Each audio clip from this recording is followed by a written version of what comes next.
الحمد لله نحمده ونستعينه ونستغفره ونؤمن به ونتوكل عليه ونعوذ بالله من شرور أنفسنا ومن سيئات أعمالنا من يهده الله فلا مضل له ومن يضلل فلا هادي له ونشهد أن لا إله إلا الله وحده لا شريك له ونشهد أن سيدنا وسندنا ونبينا ومولانا محمدا عبده ورسوله صلى الله تعالى عليه وعلى آله وأصحابه وبارك وسلم تسليما كثيرا أما بعد فأعوذ بالله من الشيطان الرجيم بسم الله الرحمن الرحيم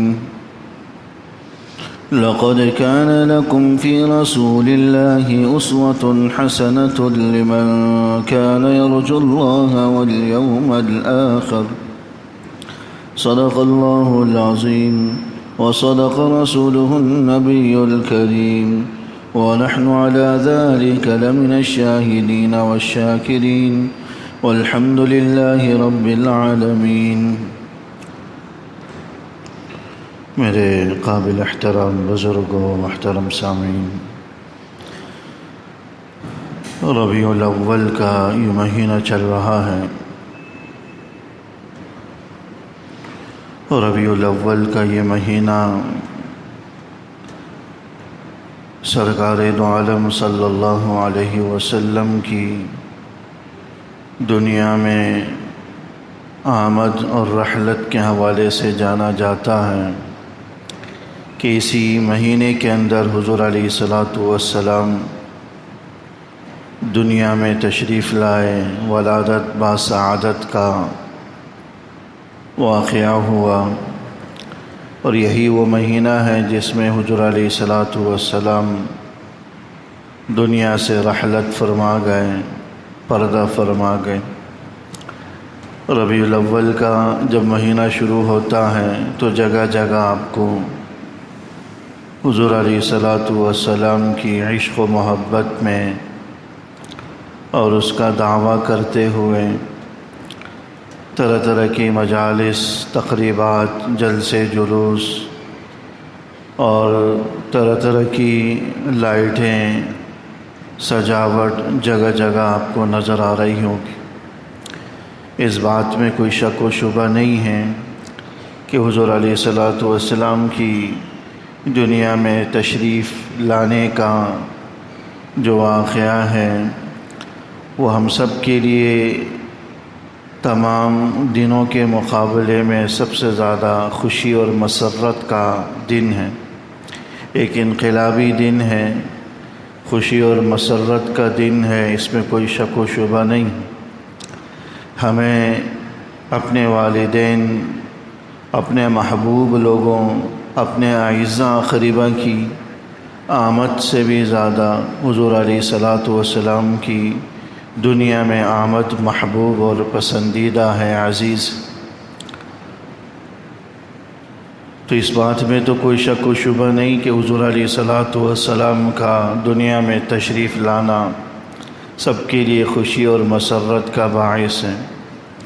البتہ یہ جاننا ضروری ہے کہ حضور علیہ السلام کی آمد کا مقصد کیا تھا۔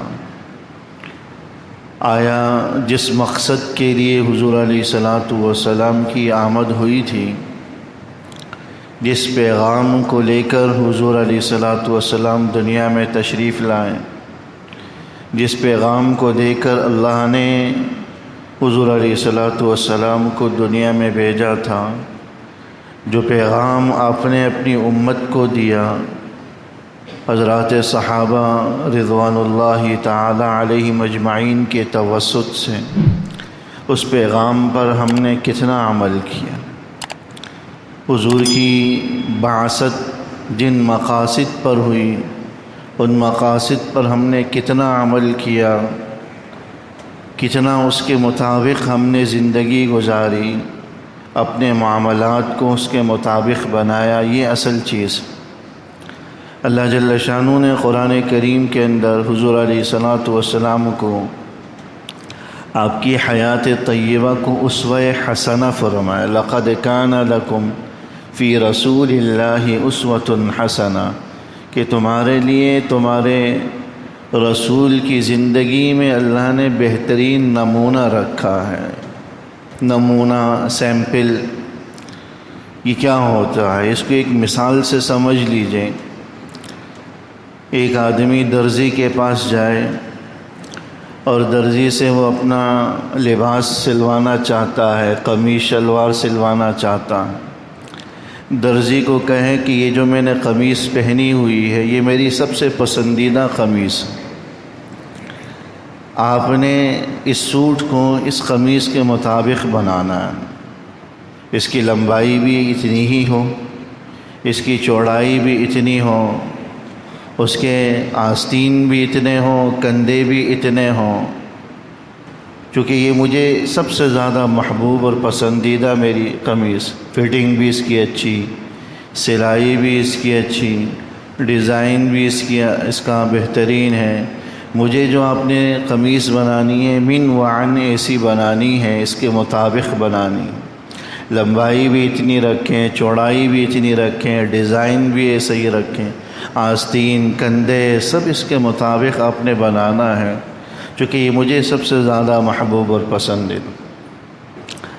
اب وہ درزی آپ سے وہ نمونہ لے لیتا ہے، یہ جو آپ نے قمیص اس کو دی ہے کہ اس کے مطابق بنانا ہے، یہ نمونہ ہے۔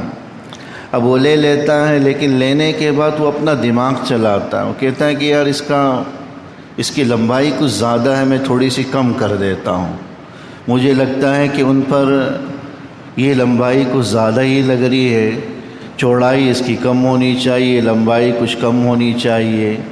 وہ اپنے دماغ سے ایک بہترین قمیص بنا لیتا ہے اپنی سوچ کے مطابق، لیکن وہ اس نمونے کے مطابق نہیں ہوتی، لیکن اپنی سوچ کے مطابق وہ بہترین سے بہترین اس کی سلائی کرتا ہے، بہترین اس قمیص کو بنا کر خوشی خوشی گاہک کو دیتا ہے۔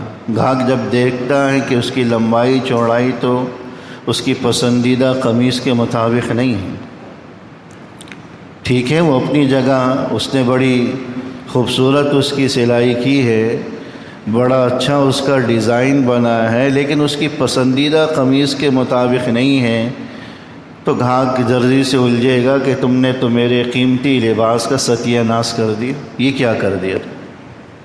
میں نے آپ سے کہا تھا کہ اس نمونے کے مطابق آپ نے اس کی لمبائی چوڑائی رکھنی تھی، سلائی اور آستین اور کندھے اس کے مطابق رکھنے تھے، لیکن آپ نے تو کچھ دوسرا کر دیا۔ درزی لاکھ دلائل دے کہ میرا بنایا ہوا ڈیزائن، میری بنائی ہوئی قمیص، میری کی ہوئی سلائی، میری رکھی ہوئی لمبائی چوڑائی وہ کہیں زیادہ بہتر ہے آپ کی اس قمیص سے، لیکن وہ کہے گا بھائی مجھے یہ پسند ہی نہیں، مجھے یہ آپ کی سلائی، آپ کی لمبائی چوڑائی مجھے پسند نہیں، مجھے تو یہ والی قمیص پسند تھی جو میں نے آپ کو نمونے کے طور پر دی تھی۔ اب درزی دلائل دے رہا ہے کہ دیکھیں میری سلائی اتنی خوبصورت ہے، اتنے میں نے صحیح ٹانکے لگائے، لمبائی بھی میں نے اس کی بہترین رکھی ہے، ڈیزائن میں نے بالکل ہٹ کر بنایا، یونیک قسم کا بنایا ہے۔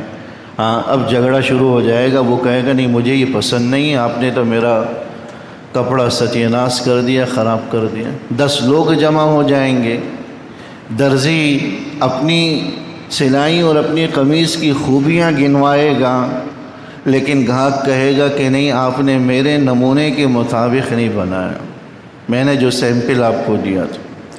لوگ بتلائیے کس کا ساتھ دیں گے؟ درزی کو کہیں گے کہ ٹھیک ہے آپ کی قمیص بہت ہی خوبصورت ہے، لیکن جب اس کو پسند نہیں ہے، لباس اس کا ہے، پسند اس کی ہے، پیسہ اس کا ہے، سب کچھ اس کا ہے، تو آپ نے اس کی پسند کی رعایت کرنی ہے، اپنی پسند کی رعایت نہیں کرنی۔ آپ نے بڑی بہترین قمیص بنائی، لیکن اس کو جو پسند ہے وہ اس کے مطابق نہیں، اس لیے یہ رد ہے، اس کے پیسے واپس کرو، بلکہ الٹا تم تاوان بھرو کہ آپ نے اس کا قیمتی لباس سوٹ ضائع کر دیں۔ یہ نمونہ ہے میرے دوست. لقد کان لکم فی رسول اللہ اسوۃ حسنہ، کہ ہم نے تمہارے لیے تمہارے رسول کی زندگی میں بہترین نمونہ رکھا ہے. تو اللہ جل شانہ نے ایک محبوب ہستی جو اللہ کو پسند تھی، شکل و صورت کے اعتبار سے، چال ڈھال کے اعتبار سے، قد و قامت کے اعتبار سے، اور اعمال و اطوار کے اعتبار سے، قول و فعل کے اعتبار سے، ایک محبوب ہستی جو اللہ کو محبوب تھی، لوگوں کے سامنے رکھ دیا کہ آپ نے اس کے مطابق کرنا. اب اگر کوئی آدمی اپنی پسند سے زندگی گزارے، بھلے وہ کتنی ہی اچھی کیوں نہ ہو، دیکھنے میں کتنی ہی عمدہ کیوں نہ ہو، جمعے میں 2 رکعت پڑھی جاتی ہیں، ظہر کا وقت ہے، حالانکہ ظہر میں تو 4 رکعت ہوتی ہیں، کوئی کہے کہ نہیں میں 2 کے بجائے آج 4 پڑھوں گا، تو نماز ہی میں اضافہ کر رہا ہوں، کوئی غلط کام تو نہیں کر رہا، کوئی غلط کام نہیں کر رہا، میں نماز ہی میں اضافہ کر رہا ہوں. مؤذن اذان دیتا ہے، اشہد ان لا الہ الا اللہ، بس اتنے ہی کلمات ہیں. کوئی کہے کہ تو آدھا کلمہ ہے، پورا نہیں ہے، میں محمد الرسول اللہ بھی اس کے ساتھ جوڑ دیتا ہوں، میں محمد الرسول اللہ بھی اس کے ساتھ جوڑ دیتا ہوں. ہم کہیں گے کہ محمد الرسول اللہ بڑا خوبصورت کلمہ ہے، لیکن جو آیا ہے اللہ کے رسول نے ہمیں جو نمونہ دیا ہے بس وہ اتنا ہی ہے. اللہ کے رسول نے جو نمونہ دیا ہے بس وہ اتنا ہی آپ نے رکھنا ہے. تو اس لیے حضور علیہ الصلاۃ والسلام کی حیات طیبہ نمونہ ہے. ہر چیز میں ہم نے اپنی سمجھ کو نہیں دیکھنا، یہ نہیں دیکھنا کہ کیا اچھا ہے کیا برا ہے، میری سمجھ کے مطابق، میری عقل کے مطابق، میری سوچ کے مطابق، وہ نہیں دیکھنا. ہر چیز میں اللہ کے رسول صلی اللہ علیہ وسلم کی حیات طیبہ کو اللہ نے نمونہ بنایا، تو اس کے مطابق ہر قول و فعل کو انجام دینا، تب جا کر وہ اللہ کی مرضی کے مطابق وہ زندگی ہوگی. کیونکہ اللہ جل شانہ نے آپ علیہ الصلاۃ والسلام کی حیات طیبہ کو نمونہ بنایا کہ دیکھو میرے نزدیک بس یہی زندگی قابل قبول ہے، کوئی اور نہیں.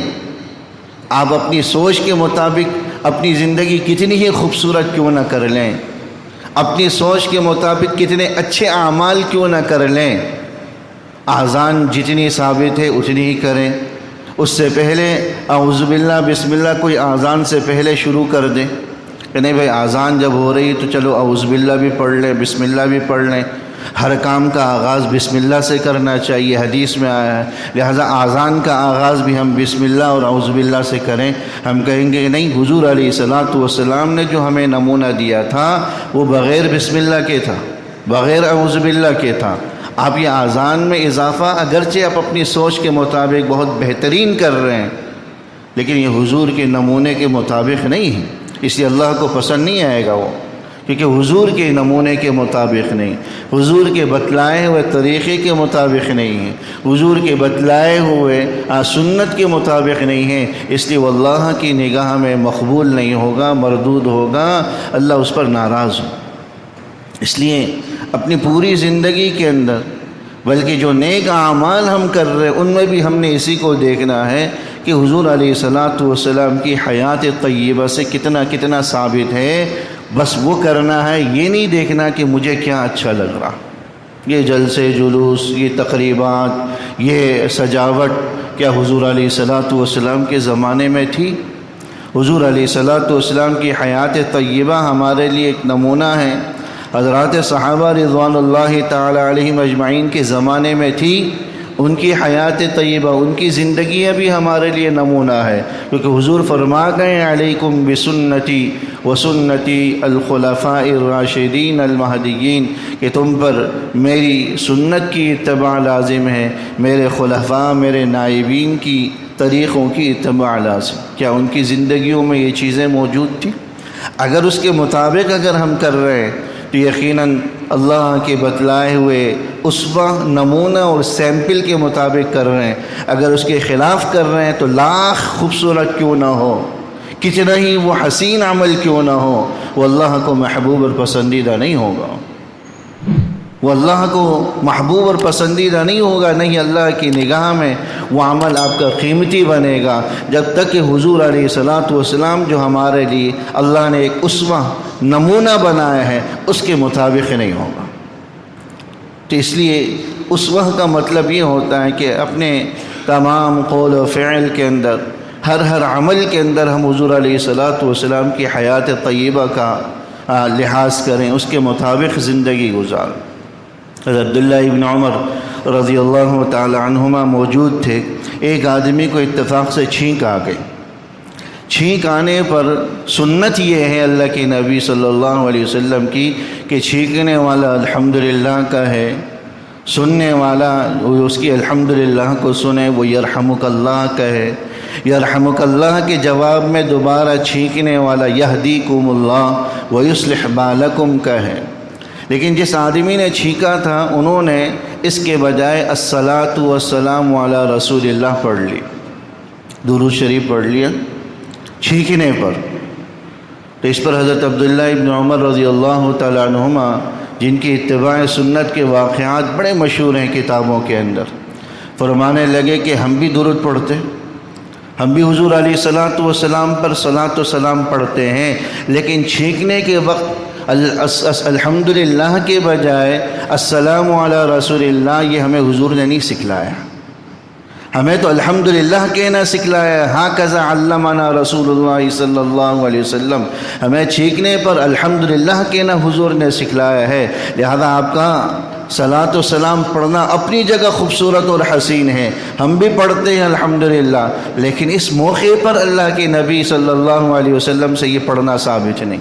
یہ ہے اسوہ کہ جس عمل کو حضور نے جہاں تک رکھا ہے اس عمل کو وہیں تک انجام دینا، اپنی طرف سے کسی بھی عمل کا اس میں اضافہ نہ کرنا، کسی بھی عمل کو اس کے اندر شامل نہ کرنا، یہ اسوہ کا تقاضا ہے میرے دوست۔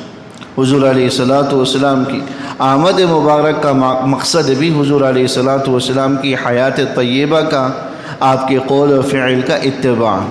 یاد رکھیے گا جب تک حضور علیہ الصلاۃ والسلام کی حقیقی اور سچی محبت دل میں نہیں ہوگی، اتباع اور اطاعت پیدا نہیں ہوگی۔